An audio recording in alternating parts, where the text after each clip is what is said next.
morning staff, families, friends and former students of the college. I'll extend an apology to you now because not much of this will be addressed to you.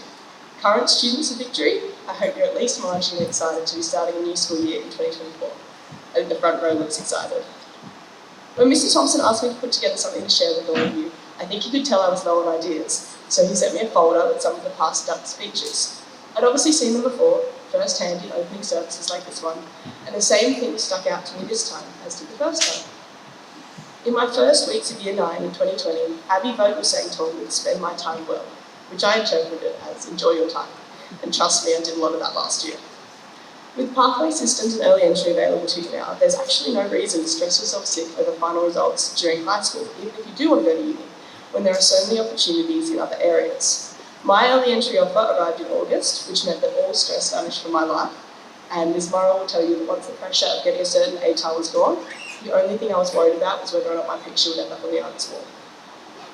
At the start of 2021, after Year 12 experience derailed by COVID, Hannah Bodie told Year 10 me to make the most of my teachers as the extraordinary and brilliant resources they are, which I ran with, and also learned to work the system. Use what's available to you, the study designs for your subjects, your teachers and peers, and all of the information that's available at your fingertips. Because understanding the complicated system that is VCE makes it exponentially easier to do well, because you'll understand what matters. At the opening service of the 2022 school year, Alicia Coyle advised the students of Victory Lutheran College to not be afraid to ask for help, which in Year 11 at this point I totally agreed with, and went to much effort to make sure my peers never felt uncomfortable asking me for help.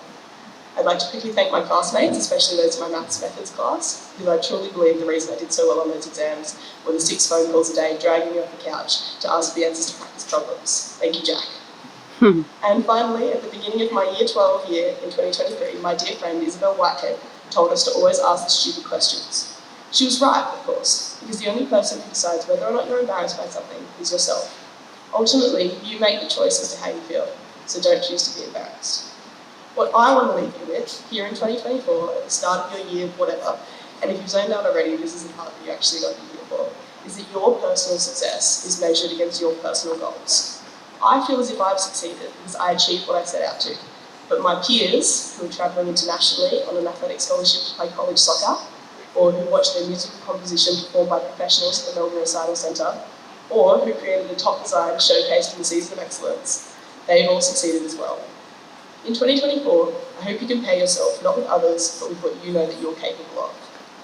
The point is, those of us who have done it before, we do know what we're talking about.